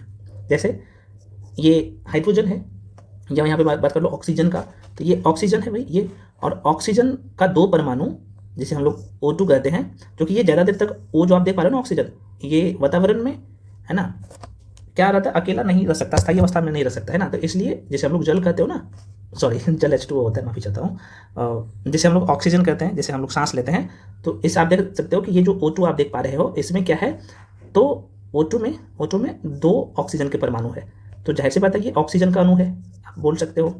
ठीक है, तो बेसिक चीज़ आपको समझ में आना चाहिए। दोबारा सुनिए, मैं बोल रहा हूँ ये परमाणु क्या होता है भाई, तो परमाणु किसी भी पदार्थ का एकदम सबसे छोटी इकाई होता है। ठीक है, और इसी पदार्थ से कई सारे, सॉरी पदार्थ बोल रहा हूँ, कई सारे ये जो परमाणु आप देख पा रहे हो, तो एक ही प्रकार के परमाणु से मिलकर के उसका निर्माण होता है तत्व का। मान लो कि मैं बात कर लूँ, यहाँ पे कोई और एलिमेंट लेता हूँ, मैं मान लो कि ये बेरिलियम है ना, या बोरोन है, या कार्बन है, तो एक ही प्रकार के कार्बन के परमाणु से, कार्बन जो आप एलिमेंट देख रहे हो, तत्व देख रहे हो, उसका निर्माण हुआ है। अणु में क्या होगा, एक से अधिक परमाणु से अणु का निर्माण होता है। तो परमाणु क्या है ना, किसी भी पदार्थ का सबसे छोटी इकाई, तो और अणु क्या है, तो आपने देख लिया एक से अधिक, या ऐसे बोल सकते हो अणु जो है 2 या 2 से अधिक, एक से अधिक मतलब 2 होगा या 2 से अधिक होगा, तो 2 या 2 से अधिक परमाणुओं से मिलकर बनता है अणु। परमाणु क्या है भाई, किसी भी पदार्थ का एकदम सबसे छोटी इकाई है। तत्व क्या है, तो एक ही प्रकार के परमाणु से, जैसे कार्बन की बात कर लो, हाइड्रोजन की बात कर लो, है ना, ऑक्सीजन की बात कर लो, है ना, नाइट्रोजन की बात कर लो, तो एक ही प्रकार के परमाणु से किसका निर्माण होता है, तत्व का निर्माण होता है। आशा करते हैं परमाणु, तत्व और यौगिक आपने, सॉरी अणु आपने समझ लिया। यौगिक क्या है भाई, जिसका फॉर्मूला बनता है, तो यौगिक क्या है, अब एक शब्द और यहाँ पे लिख ही देता हूँ यौगिक के बारे में, कंपाउंड्स के बारे में, कंपाउंड्स। यौगिक की बात करूँ फ्रेंड्स, देखो यौगिक में क्या है कंडीशन, इसे मिटा देता हूँ, आगे हम लोग और चर्चा करेंगे, परमाणु अणु वाला जो चैप्टर है ना, वहाँ पे और चर्चा करेंगे। यौगिक क्या होता है, देखो नाम से पता चल रहा है, जिसका फॉर्मूला बन रहा है, तो यहाँ पे क्या होगा, 2 या 2 से अधिक, 2 या 2 से अधिक तत्वों का निश्चित अनुपात से बनेगा, है ना, जिसका निश्चित अनुपात होगा। दोबारा सुनिए मैं क्या बोला, यौगिक जो होता है 2 या 2 से अधिक, 2 या 2 से अधिक तत्वों के लिख देता हूँ, तत्वों के परमाणुओं के मतलब कि एटम के, परमाणुओं के एटम्स के एक निश्चित अनुपात में, एक निश्चित अनुपात होता है ना, एक निश्चित अनुपात में रासायनिक रूप से जुड़ते हैं, रासायनिक रूप से। जैसे मैं आपको बोल देता हूँ, जैसे NaCl, तो आप देख सकते हो, एक तो तत्व आप देख रहे हो, पहला यहाँ पे क्योंकि 2 तत्व है, तो एक तत्व का नाम क्या है, यहाँ पे सोडियम देख रहे हो, है ना, सोडियम, और दूसरा आप देख सकते हो क्लोरीन है, जैसे हम लोग सोडियम क्लोराइड कहते हैं, है ना। तो देख सकते हो 2 एलिमेंट जुड़ रहा है, और इसका भी एक अपना रेशियो है, निश्चित अनुपात है। ठीक है, तो अब यहाँ पे एक बार समझो, फिर से जूम कर देता हूँ। परमाणु क्या होता है भाई, तो किसी भी पदार्थ की एकदम सबसे छोटी इकाई है, और एक ही तरह के परमाणु से तत्व का, मान लो कि जैसे कार्बन है, तो कार्बन का ही परमाणु से तत्व का निर्माण हुआ है। अणु क्या होता है, तो 2 या 2 से अधिक परमाणु से अणु का निर्माण होता है, मॉलिक्यूल का निर्माण होता है। परमाणु, एक बार मैं पुनः रिपीट कर दे रहा हूँ, सॉरी यार, मैं ये बोल रहा था, परमाणु जो आप देख पा रहे हो, परमाणु एटम, ये किसी भी पदार्थ का सबसे छोटी इकाई है, और एक ही प्रकार के परमाणु से तत्व का निर्माण होता है, और 2 या 2 से अधिक परमाणु से अणु का निर्माण होता है। यौगिक क्या होता है, तो ये जो आप तत्व देख पा रहे हो, तो एक है ना, 2 या 2 से अधिक तत्वों के परमाणु के निश्चित अनुपात में जुड़ने से यौगिक का निर्माण होता है। बस इतना सा फंडा है, कितना आसान है, एक बार और देख लीजिए। परमाणु क्या होता है, तो आप ये कैसे, परमाणु किसी भी पदार्थ की एकदम सबसे छोटी इकाई है। ठीक है, तत्व क्या है, तो एक ही प्रकार के परमाणु से मिलके बना है ना, तत्व। अणु क्या है, 2 या 2 से अधिक परमाणु से मिलके अणु का निर्माण होता है। यौगिक क्या होता है, तो 2 या 2 से अधिक तत्वों के परमाणु का जो रेशियो होता है ना, यहाँ पे निश्चित होता है, तो आप कह सकते हो 2 या 2 से अधिक तत्वों के परमाणु के निश्चित अनुपात के ना जुड़ने से यौगिक का निर्माण होता है। तो आप सीधे तौर पे बोल सकते हो, जिसका फॉर्मूला बन रहा है ना, ये यौगिक है, बस ध्यान रखना। तो आशा करते हैं कि आप तत्व, दोबारा सुनिए, आशा करते हैं कि आप लोग ये समझ लिए कि भाई तत्व क्या होता है। देखो मैं ये बार बार इसलिए दोहरा रहा हूँ, आगे काम देगा। तत्व क्या होता है भाई, यौगिक क्या होते हैं, है ना, परमाणु क्या होता है, या अणु लिख लो, अणु क्या होता है, यौगिक को हम लोग कंपाउंड्स बोलते हैं। कंपाउंड्स, अणु को एटम, एटम नहीं मॉलिक्यूल बनते हैं, मॉलिक्यूल बोलते हैं।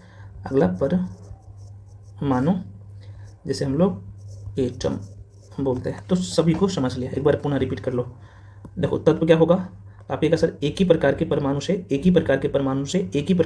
से तत्व का निर्माण होगा। जैसे कार्बन की मैं बात करूँ, कार्बन एक एलिमेंट है, तत्व है, तो इसमें कार्बन का निर्माण कैसे हुआ है, तो कार्बन के परमाणु से इसका निर्माण हुआ है, बस। ठीक है। अणु की बात कर लो तो 2 या 2 से अधिक परमाणु से किसका अणु का निर्माण हुआ है। यौगिक क्या है भाई, तो 2 या 2 से अधिक तत्वों से 2 या 2 से अधिक तत्वों के निश्चित अनुपात से जो है किसका, तो यौगिक का निर्माण हुआ है। बस इतना ध्यान रखना मेरे भाई, बस माइंड में परमानेंटली सेट हो जाएगा। अब एक क्वेश्चन और भी थोड़ा सा माइंड में रख लो, कैसे करके देखो, कोई पदार्थ है तो पदार्थ का सबसे छोटी इकाई क्या होता है, कोई जो मेटर है, चलो कोई पदार्थ है, इसका सबसे छोटी इकाई जिसे हम लोग परमाणु कहते हैं, तो किसी भी पदार्थ का सबसे छोटी इकाई क्या है, परमाणु है, जिसे हम लोग एटम कहते हो, है ना, हम लोग एटम कहते हैं। तो आज के बाद ये गलती मत करना, हालांकि मैं डिफिनेशन पे लिख दिया हूँ, देख सकते हो, क्योंकि ये शुद्ध पदार्थ, यौगिक जो होता है ना शुद्ध पदार्थ होता है। हालांकि शुद्ध पदार्थ 2 प्रकार के होते हैं, है ना, एक तत्व और यौगिक। दोबारा सुनिए, शुद्ध पदार्थ जो है ना 2 प्रकार के होते हैं, शुद्ध पदार्थ 2 प्रकार के होते हैं, तत्व और यौगिक। ठीक है, तत्व आप क्या बोलोगे, तत्व तो आप कहेगा सर इसमें एक ही प्रकार के परमाणु, यौगिक में क्या होता है 2 या 2 से अधिक, 2 या 2 से अधिक, 2 या 2 से अधिक तत्वों के निश्चित अनुपात से बनता है ना, निश्चित अनुपात से बनता है। ठीक है, थोड़ा सा पेन सही से नहीं चल रहा है इसलिए ऐसा लिख रहा है। तो तत्व क्या है भाई, एलिमेंट क्या है, एक ही प्रकार के परमाणु से। यौगिक क्या है, 2 या 2 से अधिक तत्वों के निश्चित अनुपात के मिलने से बनता है, जिसका सूत्र होता है ना, जिसका फार्मूला बन रहा है। जैसे मैं आपको बोल दूं कि भाई H2SO4, तो ये क्या है, तो आप कहेगा सर ये एक यौगिक है, NaCl। तो आप देख सकते हो, अच्छा H2SO4 में देख सकते हो हाइड्रोजन 2 को है ना, यहाँ पे आप देख पा रहे हो SO4, तो सल्फर है वो आपको दिख रहा होगा, और 4 को ऑक्सीजन आपको दिख रहा होगा, जैसे क्योंकि इसका एक निश्चित रेशियो है इसमें। जैसे नमक, यहाँ पे देख सकते हो सोडियम क्लोराइड, तो इसमें आपको एगो सोडियम दिख रहा है और इसका एक निश्चित अनुपात है, और एगो क्लोरीन दिख रहा है, तो एक निश्चित अनुपात है। ठीक है ना, तो आशा करते हैं, मैं बार बार रिपीट इसलिए कर रहा हूँ, जो बिगिनर होते हैं ना, तो चाहे सबको समझ में आए। तो आपने ये दोनों का डेफिनेशन भी समझ लिया, तत्व क्या होता है, यौगिक क्या होता है, अणु क्या होता है भाई, आपने ये भी देख लिया। अणु जो होता है ना 2 से अधिक जो है, 2 या 2 से अधिक परमाणु से मिलकर जो है अणु का निर्माण होता है। ठीक है, क्योंकि ये अणु होता है ना स्वतंत्र अवस्था में रह सकता है, लेकिन परमाणु कभी स्वतंत्र अवस्था में रह भी सकता है, कभी कभी नहीं भी रह सकता है। चलो, अब तत्व का मैं डेफिनेशन भी लिख दिया हूँ। ठीक है, तो इसका डेफिनेशन देख लो, कह रहा कि तत्व जो है ना वह शुद्ध पदार्थ है जिसे तोड़कर किसी अन्य पदार्थ में परिणत नहीं किया जा सकता है तत्व को, है ना। तत्व के सूक्ष्मतम कण को एकदम, जो तत्व है ना तत्व का, जैसे मैंने आपको बोला कार्बन का एकदम सबसे छोटा जो कण होगा ना, एकदम सबसे छोटा कण होगा, जिसका नाम दे दिए है परमाणु, उसे परमाणु कहते हैं। ठीक है, अभी तक लगभग प्रेजेंट टाइम में मैं आपको बता चुका हूँ, आवर्त सारणी में हम लोग 118 तत्व को रखे हैं। 118 तत्व जो है अभी तक ज्ञात हुआ है पृथ्वी पे, पूरे पृथ्वी पे 118 तत्व है, जिसमें लगभग 94 प्राकृतिक रूप से और बाकी जो है मानव निर्मित है, आपको पता होना चाहिए। तो जिसमें टोटल 118 जो तत्व है, अभी मैं बताऊँ ना, टोटल 118 तत्व है, जिसमें धातु कितना है, तो 90 से 92 है। ठीक है, अधातु कितना है, जिसे मेटल कहते हो ना, मेटल कितना है भाई, मेटल्स कितना है, तो 90 से 92। नॉन मेटल कितना है मेरे भाई, नॉन मेटल कितना है, तो लगभग 20 है। और मेटलॉइड की बात कर लो, मेटालॉइड्स की बात कर लो, तो इनकी संख्या 7 है। कौन कौन सा अभी हम लोग चर्चा कर लिए, आगे एक चैप्टर ही है तो वहाँ पे चर्चा करेंगे। अब यहाँ पे जरा से देखो ये वाला लाइन, ठीक है, तो भूपत पट्टी पर तत्वों का क्रम पूछता है। तो ये जो ऑक्सीजन है, ऑक्सीजन, ये ऑक्सीजन क्या है भाई, अधातु है, अधातु। मैंने आपको बोला था कुछ देर पहले कि मैक्सिमम जो गैस होता है ना, जो आप लोग का गैस होता है वो अधातु होता है। ठीक है, और अधातु का डेफिनेशन तो एक चैप्टर ही है, वहाँ पे चर्चा करेंगे, तो देख सकते हो। तो भूपत पट्टी पर ये लाइन से प्रश्न पूछता है, तो भूपत पट्टी पर तत्वों का क्रम देखा जाए तो सबसे ज़्यादा ऑक्सीजन जो कि अधातु है पाया जाता है, उसके बाद सिलिकॉन उपधातु, उसके बाद ये धातु एल्युमिनियम, और आपको दिख रहा होगा ये है लोहा, ये पाया जाता है। ठीक है, तो ये क्रम थोड़ा सा ध्यान रखना, ऑक्सीजन है, ये सिलिकॉन है, ये एल्युमिनियम है, और ये आयरन है, Fe लोहा है। ठीक है, जो कि धातु है ये दोनों। ऊपर पट्टी पर धातुओं का क्रम। अब देखो ये क्या है भाई, ये तत्व था, तत्व में हो सकता है धातु भी हो सकता है, उपधातु भी हो सकता है, अधातु भी हो सकता है, ठीक है। तो ध्यान रखना, बहुत पूछता है ये जो लाइन में लिखा हूँ ना इसमें, ये बहुत कुछ कह रहा है, तो इतना ध्यान रखना। ऊपर पट्टी पर आपका रहेगा धातुओं का क्रम, तो एल्युमिनियम सबसे ज़्यादा है, और ये कैसे, यहीं से आपको पता लग गया है एल्युमिनियम सबसे ज़्यादा है, ठीक है ना। उसके बाद आपको एल्युमिनियम के बाद लोहा दिखेगा, उसके बाद यहाँ पे आपको कैल्शियम दिखेगा, उसके बाद यहाँ पे सोडियम दिखेगा, ठीक है। तो ये एल्युमिनियम है, ये लोहा है जिसे आयरन कहते हो, ये कैल्शियम है और ये सोडियम है।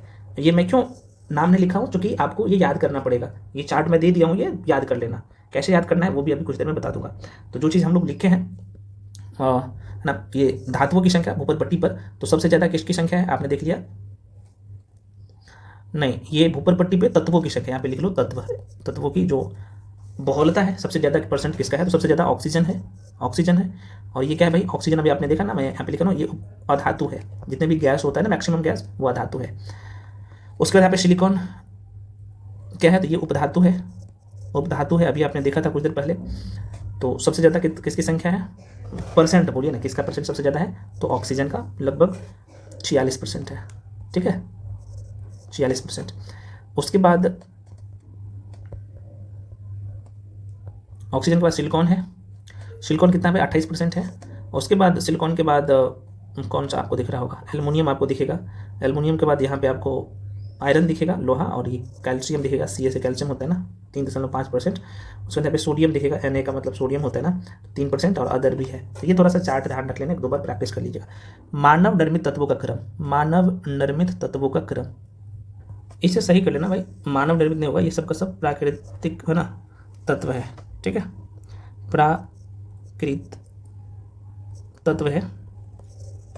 तो तत्वों का क्रम देखा जाए तो यहाँ पे ऑक्सीजन है, आपने देखा कार्बन है, हाइड्रोजन है, नाइट्रोजन है, कैल्शियम है, और ये जो आप देख पा रहे हो मैक्सिमम जो गैस है मैंने आपको बोला ये अधातु है, और कैल्शियम धातु है। ये बेसिक से क्वेश्चन है। जीवित मानव शरीर में सबसे कम मात्रा में पाया जाने वाला जो तत्व है वो है ना मैग्नीज होता है, Mn होता है मैग्नीज। अब थोड़ा सा इससे भी देख लो, आगे ये सब और चर्चा करेंगे जब आप क्वेश्चन को सॉल्व करोगे ना PYQs वहाँ पे।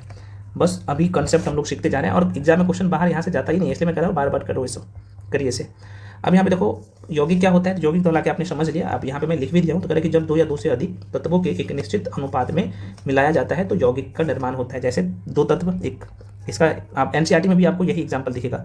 Na ये सोडियम है, यहाँ पे लिख देता हूँ, ये सोडियम है, और Cl ये क्लोराइड है, क्लोरीन है ना, क्लोरीन है, ठीक है। तो इससे क्या बना है, सोडियम क्लोराइड बना है इससे। तो आप ये कह सर इससे सोडियम क्लोराइड बना है, ये काट दो, इसे ऐसे रहता है सोडियम क्लोराइड है ना। तो कहीं ना कहीं क्या है भाई, तो ये यौगिक है ना, एक निश्चित अनुपात है। अब देखो आप कहिएगा सर ये सोडियम क्लोराइड कैसे बनता है, तो एक चैप्टर है जो कि हम लोग पढ़ेंगे है ना, संयोजकता बैलेंसी, तो फार्मूला कैसे बना जाए तो वहाँ पे हम लोग सीखेंगे, सबको सीखेंगे, सबको सिखाऊंगा, एकदम हाथ पकड़ के सिखाऊंगा। बस अभी हम लोग आगे बढ़ते जाते 1 to 1 करते करते, ठीक है। यह जो है यौगिक जो है आपने देख लिया, यह जिन तत्वों से मिलकर बना होता है उनका गुण उसमें विद्यमान नहीं होता है। अब इसका एक एग्जांपल देख लो, ये जो लाइन आप देख पा रहे हो ना, मैंने क्या बोला, यौगिक, ये तो आपने देख लिया कि यौगिक जो होता है ना, दो या दो से अधिक तत्वों को एक निश्चित अनुपात में मिलाया जाता है तो उसे यौगिक का निर्माण, यौगिक कहते हैं, यौगिक का निर्माण होता है, यौगिक का निर्माण होता है। लेकिन एक लाइन आप ये यहाँ पे भी देखा कि यह जिन तत्वों से मिलकर बना होता है उनका गुण उसमें विद्यमान नहीं होता है। क्यों नहीं होता है, जैसे मैं यहाँ पे लिखता हूँ H2O। अब देखो यहाँ पे कहीं ना कहीं जल का फार्मूला आपको दिख रहा होगा है ना, H2O, इसमें 2 हाइड्रोजन है, 1 ऑक्सीजन है।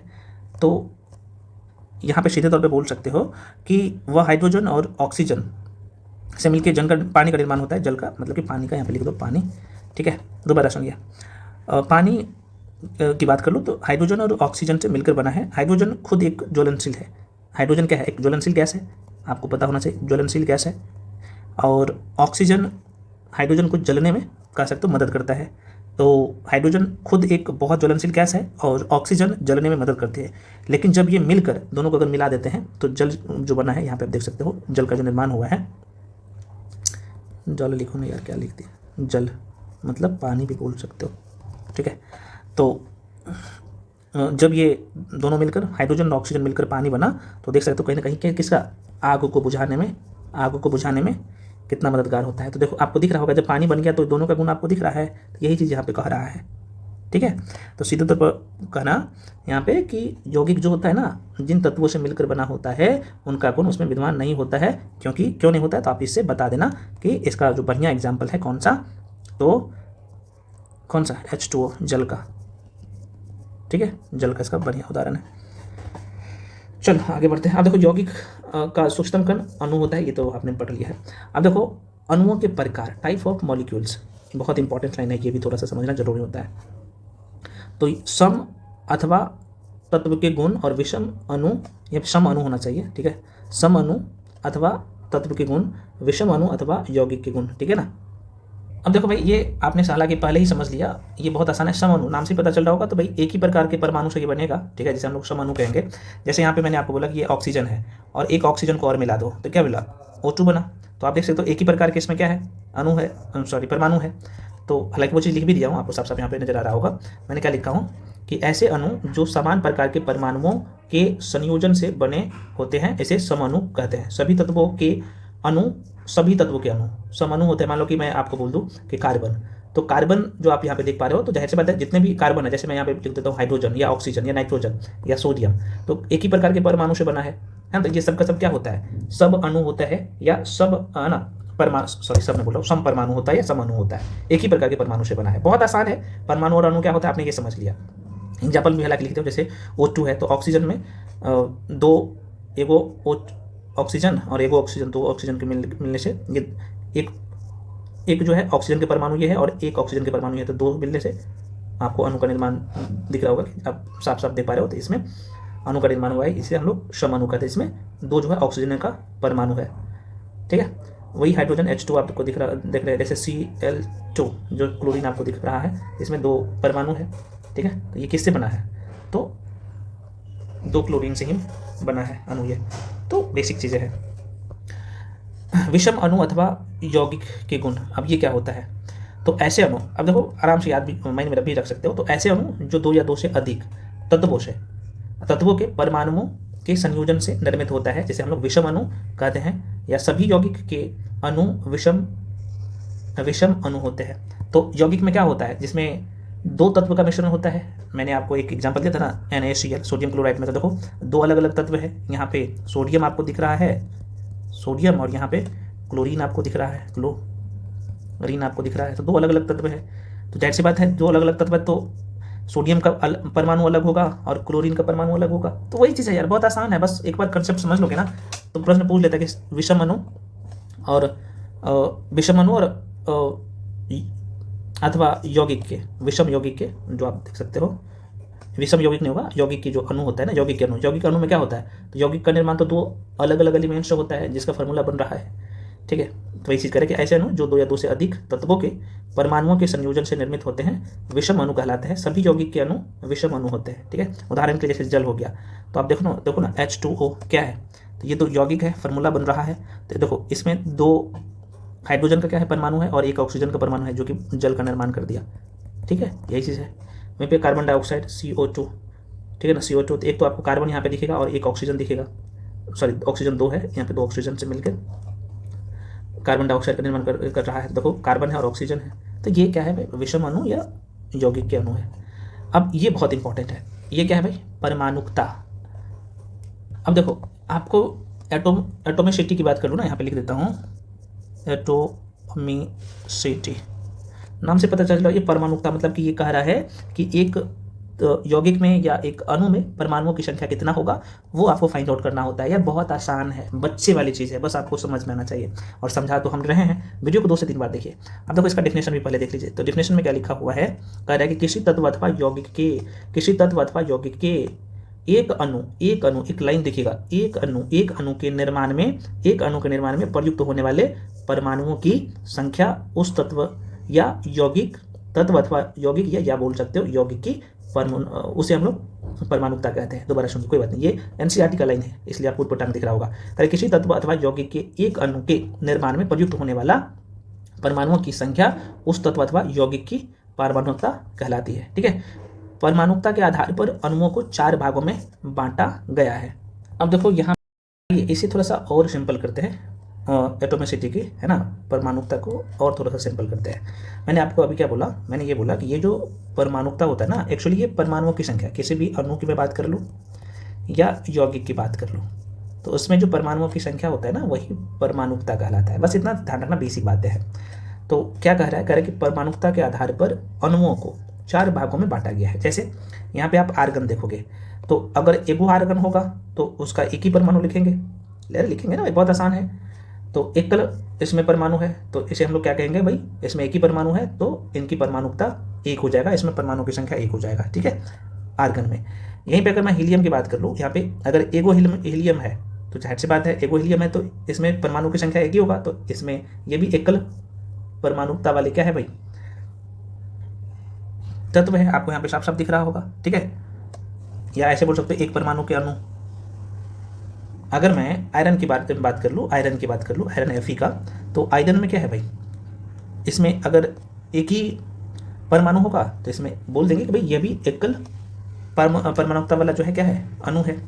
वहीं पे अगर मैं यहाँ पे H2 लिखता हूँ, एगो हाइड्रोजन है, ये है एगो हाइड्रोजन और इसमें जोड़ देता हूँ, तो इसे हम लोग H2 लिखेंगे ना, H2। तो जाहिर सी बात है, इसमें आप देखो परमाणुओं की संख्या कितना है, तो आप कहेगा सर इसमें परमाणुओं की संख्या 2 हो गया है, तो यहाँ पे 2 लिख दिया है ना, H2 हो गया है। ये आर्गन है, ये हीलियम है, ये आयरन है, लोहा है, थोड़ा सा ध्यान रखना। उसमें यहाँ पे मैं क्लोरीन की बात कर लूँ तो Cl लिखता हूँ, तो जाहिर सी बात है एक ही परमाणु होगा इसमें, और Cl2 लिख देता हूँ, तो इसमें 2 क्लोरीन का परमाणु आपको दिख रहा होगा, तो इसे कहेंगे 2 परमाणु वाले क्या अणु, तो इसी को हम लोग कहते हैं द्विपरमाणु, ठीक है। बहुत आसान है, कुछ नहीं है। जैसे जल की बात कर लो, यौगिक है ये, तो इसमें देखोगे परमाणु की संख्या कितना है, तो इसमें H2O है, तो 2 हाइड्रोजन आपको दिख रहा होगा, H प्लस O, जिसे हम लोग H2O कहते हैं ना, तो 2 हाइड्रोजन है और 1 ऑक्सीजन है, तो परमाणु की संख्या कितना है, तो ये यौगिक जो कि जल यौगिक है, इसमें 3 परमाणु है, तो इसे हम लोग त्रिमक परमाणु कहते हैं। प्रश्न पूछ देता है कि इसमें परमाणुकता कितना होगा, तो एक्चुअली उस एलिमेंट में उस अणु में या उस यौगिक में परमाणुओं की संख्या अगर आपको निकालना होता है ना, तो उसी को परमाणुकता कहते हैं। बहुत आसान है।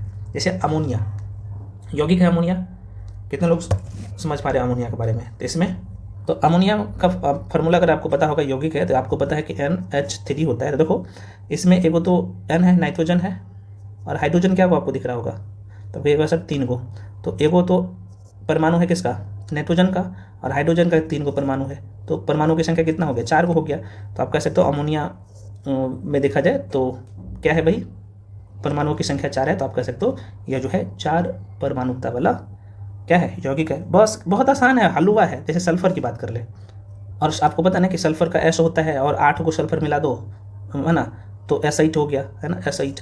तो आप देख सकते हो 8 को सल्फर है, तो ये बहुपरमाणु हो गया। तो कितना आसान है, बहुत आसान है। बस कंसेप्ट को समझिए, रिवीजन करिए। देखो फिजिक्स हो या केमिस्ट्री हो या बायो हो, मेरे भाई ये पूरे तरीके से खेलता है रिवीजन पे। जितना रिवीजन करोगे आप में निखार उतना आएगा। बस बार बार आपको देखना है। अब कितना भी बड़ा यौगिक देगा तो आप आराम से उसका परमाणु संख्या निकाल सकते हो। हालांकि आगे हम लोग चर्चा करेंगे, वो चैप्टर ही है, डिटेल में आगे चर्चा करेंगे, हम लोग पढ़ेंगे उस चैप्टर को। अणु परमाणु वाला जो चैप्टर है ना, एटॉमिक स्ट्रक्चर, वहाँ पे और डिटेल में समझा होगा इसके बारे में, ठीक है। अब देखो यहाँ पे एक लाइन और मैं लिखा हूँ, कह रहे कि मानव शरीर में यौगिक का क्रम, यौगिक क्या होता है समझ में है ना। देखो मानव के शरीर में सबसे ज़्यादा यौगिक जो ना H2O, ये क्या है भाई, जल है ना, H2O जल है, उसके बाद प्रोटीन है, उसके बाद फैट है, उसके बाद कार्बोहाइड्रेट है, तो सबसे ज़्यादा जल है। तो ये क्रम कई बार पूछ लेता, माइंड में रखिएगा। अब देखो एक प्रश्न और पूछता है, जैसे जल आप देख पा रहे हो H2O, तो जल का प्रकृति में समान जो गुण होता है, जैसे जल क्या है, तो आपके का सर जल यौगिक है। पूछता है इसमें अणुओं की अनुपात बात कर ले, जल में अणुओं का अनुपात है ना। अब देखो यहाँ पे क्या है कि जल है, मैंने आपको अभी बताया हूँ, तो यह एक यौगिक है ना, आप देख सकते हो। दो या दो से अधिक, जाहिर सी बात है, तत्वों को मिलने से यौगिक का निर्माण होता है, आपने पढ़ा है अभी। तो देखो अब यहाँ पे चाहे अणुओं का अनुपात पूछे या परमाणुओं का अनुपात पूछे, वही होगा, ठीक है। तो अब देखो आप यहाँ पे आराम से निकाल सकते हो H2O, तो देखो इसमें क्या को हाइड्रोजन है, 2 को है, और यहाँ पे ऑक्सीजन क्या हुआ है, तो 1 ऑक्सीजन है, तो 2:1 के अनुपात में क्या है, इस यौगिक का जल का निर्माण हुआ है। तो जिसमें हाइड्रोजन 2 है, 1 ऑक्सीजन है। बहुत आसान है।